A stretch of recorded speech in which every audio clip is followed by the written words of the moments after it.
ঠিক আছে? এটা ধরুন যে কোনো কিছু, ধরুন সময়, এটা সময় আর এটা তাপমাত্রা।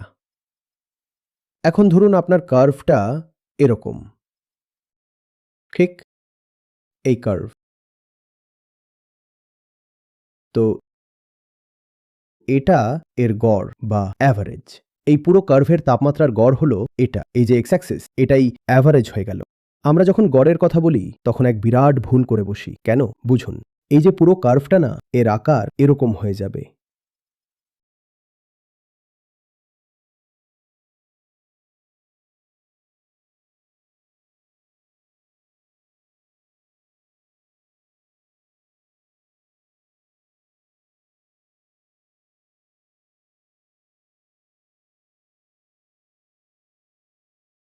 এটা নতুন আকার।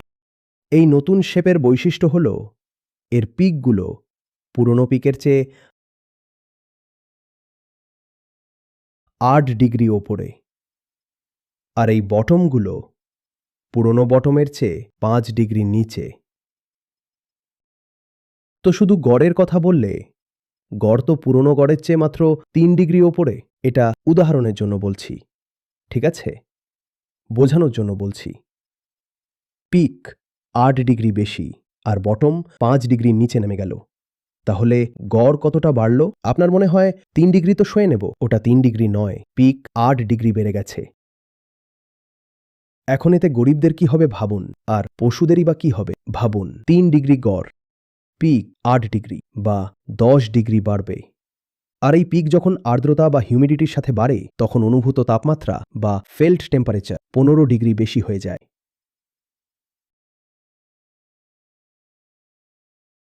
কথাটা কি বোঝা যাচ্ছে? আর এটা শুধু এমন নয় যে গরম অনেক বেড়ে গেছে, শীতও অনেক বেড়ে যাবে। এক্সট্রিমস অর্থাৎ চরম আবহাওয়ার ঘটনাগুলো বাড়বে, দুই দিকের চরম অবস্থাই বাড়বে, যার ফলে আপনার মনে হবে গড় তাপমাত্রা তো মোটে 3 ডিগ্রি বেড়েছে, কিন্তু ওই 3 ডিগ্রি হলো গড়। চরম অবস্থা বা এক্সট্রিমস তো দুই দিকেই 10 থেকে 15 ডিগ্রি পর্যন্ত বেড়ে গেছে। হ্যাঁ, ওপরের দিকের চরম অবস্থা যদি 8 ডিগ্রি বাড়ে, তবে নিচের দিকেরটা হয়তো মাত্র 5 ডিগ্রি বাড়বে, আর এই কারণেই গড়টা ওপরের দিকেই গেছে।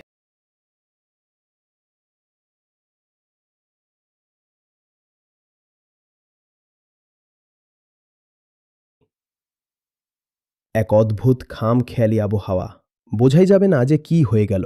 এত গরমের মধ্যে হঠাৎ এমন ঠান্ডা কি করে লাগছে? এসব কি হচ্ছে? এসব কি হচ্ছে?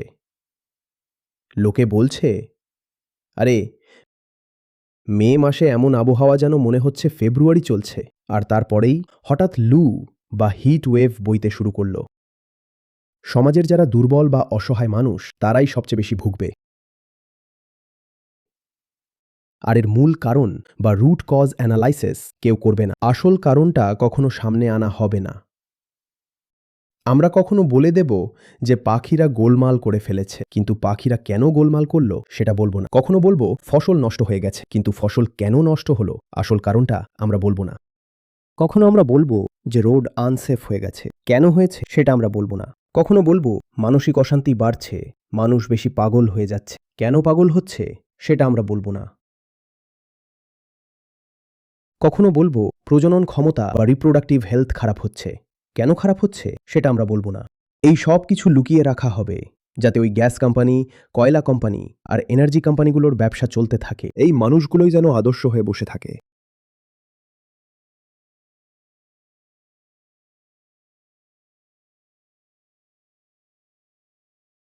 প্রথমেই আমি জিজ্ঞাসা করি, এই সাধারণ কথাটা মাথায় কেন ঢোকে না? আমরা ভারতে বাস করি, আমরা নদীকে পুজো করি। এই তো সেদিন ঋষিকেশের দিকে গিয়েছিলাম, বাপরে বাপ, 4 ধাম, গঙ্গোত্রী আর যমুনোত্রী যাত্রীদের ভিড়। আপনি দেখছেন গ্লেসিয়ার বা হিমবাহ রয়েছে, আপনি জানেন ওখান থেকেই ধারা নেমে এসেছে, সেই বরফ গলছে বলেই ধারা বইছে। প্রকৃতির একটা ভারসাম্য ছিল আজ পর্যন্ত। সেই ভারসাম্যটা কি? যে একটা নির্দিষ্ট তাপমাত্রা ছিল, তাপমাত্রার একটা নির্দিষ্ট প্যাটার্ন ছিল, আর বাতাসে আর্দ্রতার একটা ছন্দ ছিল, যাতে হিমবাহ একদিকে জমতে থাকে আবার অন্যদিকে গলতে থাকে। ওই যে অংশটা গলে যায় তাকেই আমরা কি বলি? মা গঙ্গা। কিন্তু পাশাপাশি ওপর থেকে বরফ জমছিল, কারণ যদি না জমে তবে শুধু গলে গলে তো একদিন শেষ হয়ে যাবে। এখন যখন তাপমাত্রা বাড়ছে আর এই বৃদ্ধি যখন এত মারাত্মক, তখন ওই গ্লেসিয়ার বা হিমবাহ ক্রমাগত সংকুচিত হচ্ছে। এই নদীর ধারা আমরা আর কতদিন পাব? আমাদের মাথায় এই কথাটা ঢুকছে না। ভাই, আপনারা ফ্রিজে ডিফ্রস্টিং করেন না মাঝে মাঝে? যতক্ষণ ফ্রিজারে একটুও বরফ থাকে ততক্ষণ জল টপ টপ করে পড়তে থাকে। আপনি যদি ফ্রিজারের দিকে না তাকিয়ে শুধু জলের ধারাটা দেখেন তবে আপনার মনে হবে ধারা তো বজায় আছে, কিন্তু সত্যিটা হলো ফ্রিজারের বরফটা ক্রমাগত গলে কমে যাচ্ছে। আর ঠিক একটা সময় এমন আসবে যখন ওই জলের ধারাটা হঠাৎ করে থমকে যাবে। আপনি বলবেন, তখন বুঝতে পারবেন এ কি হলো। তখন আপনি ফ্রিজারের ভেতরে উঁকি দেবেন আর বলবেন, এখানে তো আর একটুও বরফ অবশিষ্ট নেই। কিন্তু যতক্ষণ সামান্যতম বরফও আছে ততক্ষণ ধারা বইতে থাকবে। আমাদের নদীগুলোতে সেই ধারা আমরা এখনো দেখতে পাচ্ছি, কিন্তু একদিন সেই ধারা হঠাৎ করে শুকিয়ে যাবে। আপনি অবাক হয়ে বলবেন, এটা কি? এখানে তো নদী ছিল, এই কাঁকড় আর বালি কোত্থেকে এলো? আমাদের নদীটা কোথায় গেল?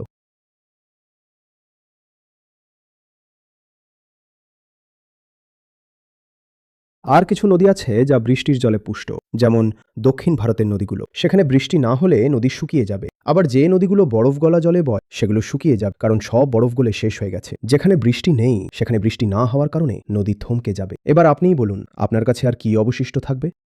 কিন্তু না, ক্লাইমেট চেঞ্জ বা জলবায়ু পরিবর্তন নিয়ে কথা বলা চলবে না। যখন এই বিপুল সংখ্যক মানুষের কাছে পানীয় জল থাকবে না, খাওয়ার মতো ফসল থাকবে না, তখন তারা কি করবে জানেন তো? তারা দাঙ্গা করবে। তারা চেষ্টা করবে এমন কোথাও চলে যেতে যেখানে অন্তত একটু জল পাওয়া যায়। কিন্তু বলুন তো, তারা যাবে কোথায়? ভারতে খালি জায়গা আর কোথায় আছে? খাওয়ার অন্ন নেই, পানীয় জল নেই, এই মানুষগুলো কোথায় যাবে? আমরা এখনো গর্ব করে বলি যে ভারত এতটাই গরিব যে ১০০ কোটি মানুষকে সরকার ভর্তুকি দেয়, তবেই তারা দুবেলার অন্ন জোগাড় করতে পারে। আমাদের এখানে মানুষ এতটাই দরিদ্র, যখন জল আর খাবারই থাকবে না তখন তারা কোথায় যাবে সেটা অন্তত বলে দিন। তারা কোথাও তো যাবেই। যেখানে বসে আছে সেখানে পড়ে পড়ে তো আর মরবে না। কোথাও তো যাবে, কিন্তু কোথায়? ভেবে দেখুন কি হতে চলেছে। এমন কোনো প্রকৃতির মাপকাঠি নেই যা তাপমাত্রার উপর নির্ভরশীল নয়, হাতে গোনা দু একটা বাদ দিয়ে।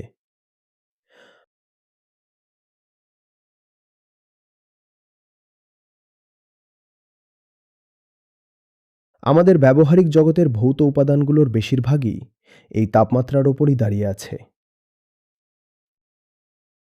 এই পুরো ব্রহ্মাণ্ড বা কসমোলজি কিভাবে চলে? দূরে কোনো নক্ষত্র আছে, আর তার তাপমাত্রার উপর ভিত্তি করে যে তড়িৎ চৌম্বকীয় তরঙ্গ বা মহাজাগতিক রশ্মি আপনার কাছে আসে, তার সাহায্যেই আপনি সেই নক্ষত্র সম্পর্কে সব জানতে পারেন।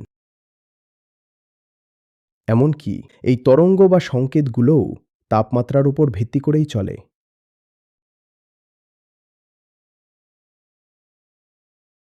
আপনি বলেন লাল তারা, নীল তারা, এটা দেখে বোঝা যায় তার তাপমাত্রা কত। এই লাল বা নীল রং তো তরঙ্গের কম্পাঙ্ক দিয়ে নির্ধারিত হয়। তার মানে পুরো তরঙ্গ বিন্যাস তাপমাত্রার উপর নির্ভরশীল।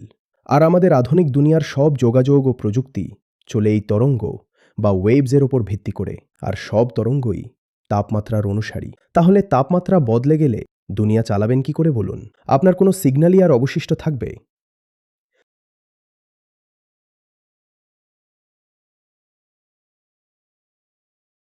তখন আমরা অবাক হব, বাচ্চারা কেন বিকলাঙ্গ হয়ে জন্মাচ্ছে। এমনিতে তো জন্ম হওয়াই কঠিন হয়ে পড়েছে, আর যারা জন্মাচ্ছে তারাও সব বিকলাঙ্গ হয়েই জন্মাচ্ছে। কারো মস্তিষ্ক নেই, কারো চোখ নেই, কারো হয়তো ৩টে হাত। এটা কেন হচ্ছে? তারপর চিকিৎসা বিজ্ঞান এগিয়ে আসবে, তারা এর নানা সমাধান বের করবে, কিন্তু আসল কারণ কেউ বলবে না। আপনি কি জানেন যে আপনি রোজ যেসব সাধারণ ফল আর সবজি খাচ্ছেন সেগুলোর ভেতরের গুণাগুণ বা গঠন পুরোপুরি বদলে গেছে? মানে, আজকের যে লেবু আপনি খাচ্ছেন সেটা ৪০ বছর আগের সেই লেবু নয়, সেটা ছিল অন্য এক জিনিস। তার ভেতরে খনিজ পদার্থ, ভিটামিন আর জলের অনুপাত বা ভারসাম্য অন্যরকম ছিল। আজকে আপনি যা খাচ্ছেন সেটা সম্পূর্ণ অন্য কিছু। আপনি কি এসব জানেন? এর পেছনে অনেকগুলো কারণ থাকলেও একটা বড় কারণ হলো এই জলবায়ু পরিবর্তন। আজ আপনি যে শশা খাচ্ছেন সেটা ৪০ বছর আগের সেই শশা নয়। আজকের আলু বা লাউ সেগুলো আর আগের মতো নেই।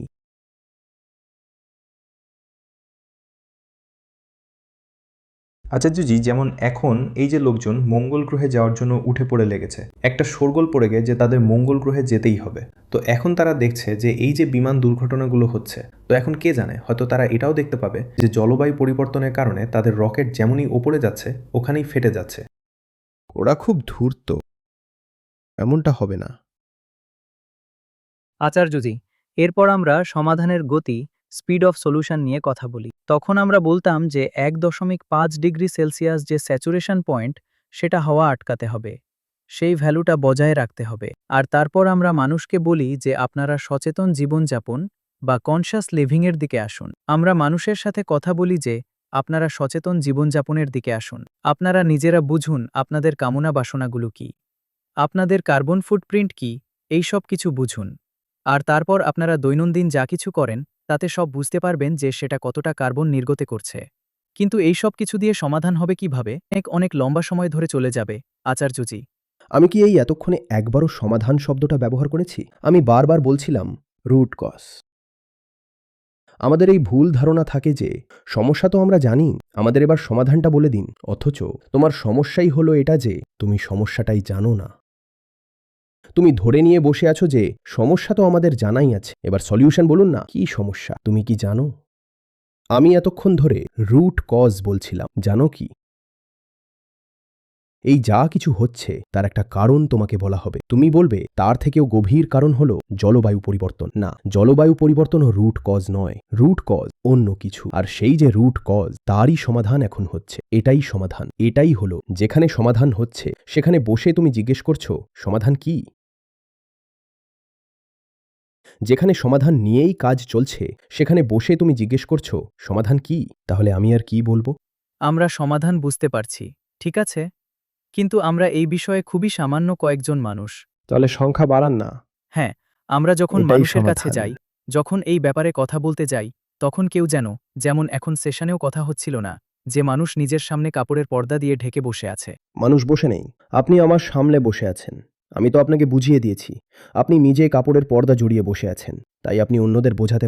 যদি সমাধান এটাই হয় যে সংখ্যা বাড়াতে হবে, তবে সেই সংখ্যা বাড়ানোর পথে বাইরের লোক বাধা নয়, আপনি নিজে বাধা। কারণ সংখ্যাটা আপনাকেই বাড়াতে হবে, আর সেটা আপনার দ্বারা হচ্ছে না। কারণ আপনি নিজের ভেতরেই কোথাও না কোথাও আমার বিরোধিতা নিয়ে বসে আছেন। আপনার ভেতরেই এমন কোনো বিশ্বাস বা মান্যতা আছে, কোনো স্বার্থ আছে যা আমাকে পুরোপুরি স্বীকার করতে পারছে না। তাই যখন আপনি বাইরে যান তখন আপনার ঠোঁট সেলাই হয়ে যায়। কথার মধ্যে যে জোর থাকা উচিত, যে সত্য থাকা উচিত, আর যে গর্জন থাকা উচিত তা আর থাকে না। তাই আপনার কথা কেউ শোনে না। এটাই হলো সমস্যা। এটিই সমস্যা। আপনারা যারা আছেন, আমি বলছি, যদি আমরা আপনাদের কার্বন ফুটপ্রিন্ট দেখি, এই পুরো গীতা কমিউনিটির কার্বন ফুটপ্রিন্ট আপনাদেরই সমান অর্থনৈতিক স্তরের অন্য যে কোনো শ্রেণীর মানুষের তুলনায় কম আসবে। এটাই হলো সমাধান। বলার জন্য আপনারা এখানে গীতা পড়তে এসেছেন, কিন্তু গীতা পড়ার পাশাপাশি আপনারা নিজেরাই ক্লাইমেট ক্রাইসিসের সমাধান হয়ে উঠছেন। আমরা যদি একটা স্টাডি বা গবেষণা করতে পারি যে আপনাদের কার্বন ফুটপ্রিন্ট কত, আর আপনাদের মতোই আর্থিক স্তরের অন্য কোনো স্যাম্পলের কার্বন ফুটপ্রিন্ট কত, তবে আপনি দেখবেন যে আপনাদের কার্বন ফুটপ্রিন্ট অনেক কম। আপনারাই হলেন সমাধান। কিন্তু আপনারা এই সমাধানকে ছড়িয়ে পড়তে দিচ্ছেন কোথায়? আপনারা নিজেরাই সেটাকে ব্লক করে বসে আছেন। তখন মনে হয় যে এই ক্লাইমেট কোলাপস বা জলবায়ু বিপর্যয়ের কারণে আমরা যা বলছিলাম যে সবাই পাগল হয়ে যাবে, মরেই যাবে, সেটা তো তাহলে মনে হচ্ছে নিশ্চিতই। কারণ আপনি তো বলেন যে সেটা আপনার উপর নির্ভর করছে। আছে কি নেই সেটা তোমারই ওপর। তাই যদি জলবায়ু বিপর্যয় হয় তবে সেই দায় তোমারই। যদি এটা নিশ্চিত হয়ে থাকে তবে সেটা তুমিই নিশ্চিত করেছ। এটা যদি ঠিক হয়ে থাকে যে পূর্ণ ধ্বংস হবে, তবে সেটা তুমিই ঠিক করেছ। ওটা নিজে নিজে ঠিক হয়নি, তুমিই ঠিক করেছ। আরে ভাই, দেখো না, যেখানে তোমার স্বার্থ থাকে সেখানে তুমি জীবনে কতটা জান লড়িয়ে দাও, দিয়েছ কি দাওনি? আর যে কাজটা আমরা করছি সেটার জন্য কতটা জান লড়িয়ে দাও।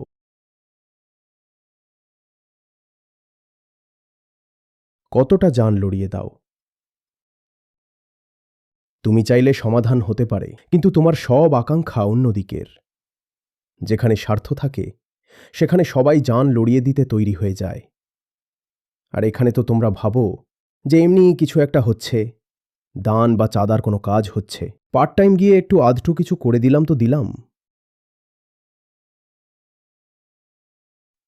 বাকি মেইনস্ট্রিম, আমাদের কাজ তো সেটাই যেটা মেইনস্ট্রিম সমাজের কাজ। এটাই তো তোমার ধারণা যে আমরা তো আছি মেইনস্ট্রিম সমাজেই।